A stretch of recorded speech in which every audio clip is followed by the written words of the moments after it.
Media बंधुओं, जैसा कि ये सर्वविदित है कि व्यापक देश व जनहित की कड़वी हकीकत के बारे में देश व दुनिया को जागृत करके लोकतंत्र एवं संविधान को मजबूती प्रदान करने की बजाय इन दिनों आर्टिफिशियल इंटेलिजेंस अर्थात एआई को सफलता की कुंजी बताने की स्वार्थी चर्चाओं के बीच अब मीडिया जगत में भी किसी न किसी बहाने बीएसपी के बारे में ये चर्चा है कि उत्तर प्रदेश में पार्टी विधानसभा का होने वाला अगला चुनाव गठबंधन में लड़ेगी। इसकी ये आम चर्चा है, जो विशुद्ध रूप से लोगों को गुमराह करने की नीयत वाला ये फेक न्यूज़ है। अर्थात ये बिल्कुल गलत, झूठ, हवाई में मनगढ़ंत खबर है तथा ऐसे में नेताओं के साथ साथ मीडिया को भी इस प्रकार की कटी पतंग जैसी उड़ान भर के अपना मजाक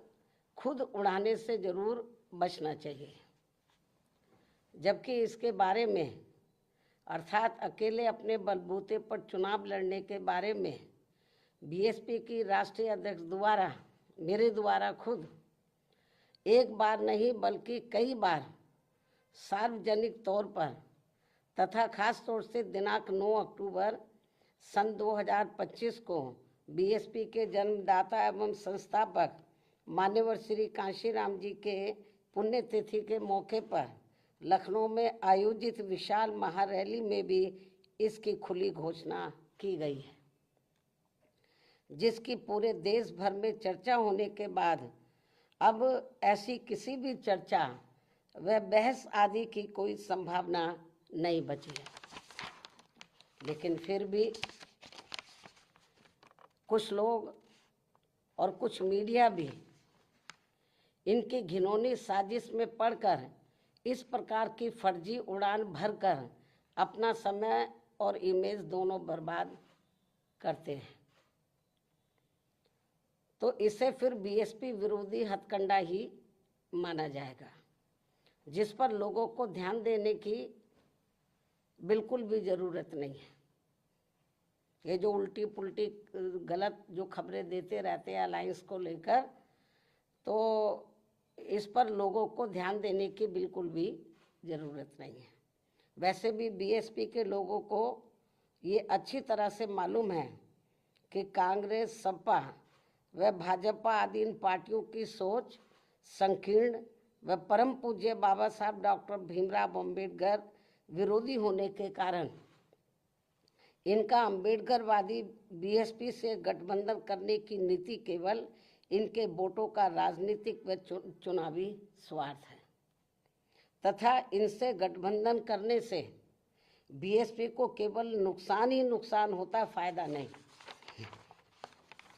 और इसलिए बीएसपी के लोग अपने 2027 के मिशन में अकेले ही पूरे जी जान से लगे हुए हैं, जिस पर से उन लोगों का ध्यान भटकाने के लिए ही इस प्रकार की घिनौनी साजिशें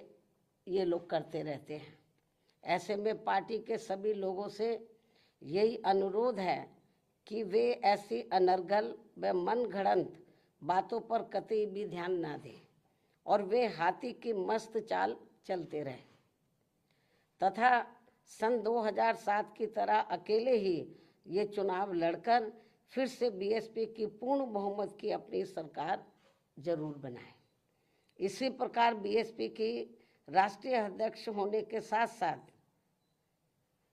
विशेषकर सुरक्षा खतरों के मद्देनजर दिल्ली में पहले की तरह का टाइप 8 का नया बंगला काफ़ी लंबे समय के बाद अभी हाल ही में अलॉट होने के बारे में भी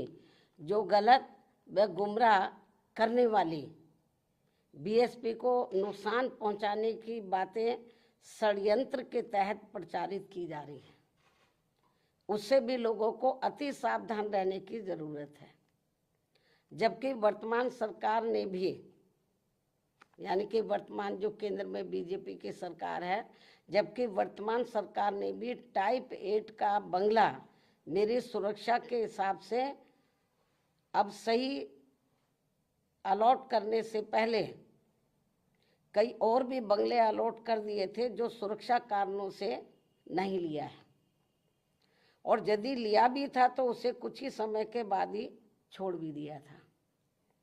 तब फिर अंत में अब मुझे टाइप 8 का सही बंगला अलॉट किया गया है, जिसे मैंने स्वीकार भी कर लिया है।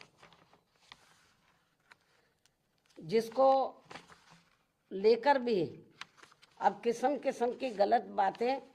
प्रचारित की जा रही हैं, क्योंकि इस मामले में ये बात भी सर्वविदित है कि सपा सरकार के चलते व इनके मुखिया के इशारे पर ही दिनांक 2 जून सन 1995 की लखनऊ स्टेट गेस्ट हाउस कांड में मुझ पर जानलेवा हमला होने के बाद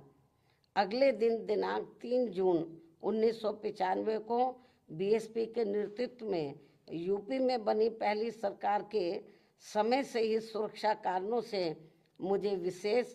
उच्च सुरक्षा तत्कालीन भारत सरकार द्वारा दी गई थी, तथा वह सुरक्षा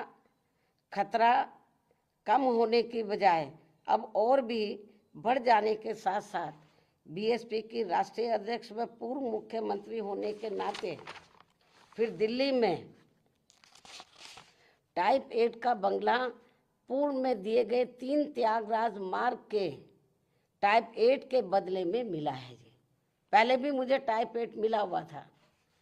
जो तत्कालीन भारत सरकार द्वारा दिया गया था। इस प्रकार पार्टी की राष्ट्रीय अध्यक्ष एवं पूर्व मुख्यमंत्री होने के नाते व खासकर सुरक्षा आदि कारणों से केंद्र में रही कांग्रेसी सरकार के समय से ही मुझे टाइप 8 का बंगला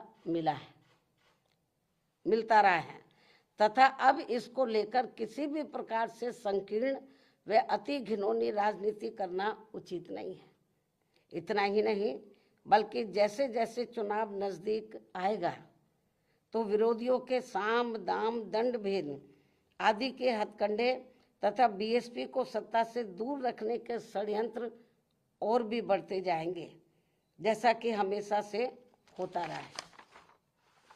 इसलिए केवल यूपी ही नहीं बल्कि पूरे देश भर में सभी अम्बेडकर वादियों को विरोधियों के दांत खट्टे कर देने वाली केवल एकमात्र अपनी पार्टी व उसके आयरन नेतृत्व पर पक्का व पुख्ता भरोसा करके परम पूज्य बाबा साहब डॉक्टर भीमराव अम्बेडकर के आत्मसम्मान व स्वाभिमान के मूवमेंट को मजबूती प्रदान करने हेतु मिशनरी भावना के साथ इन्हें पूरे तन मन धन से लगे रहना बहुत जरूरी है। ये मेरी अपील भी है। धन्यवाद। जय भीम व जय भारत।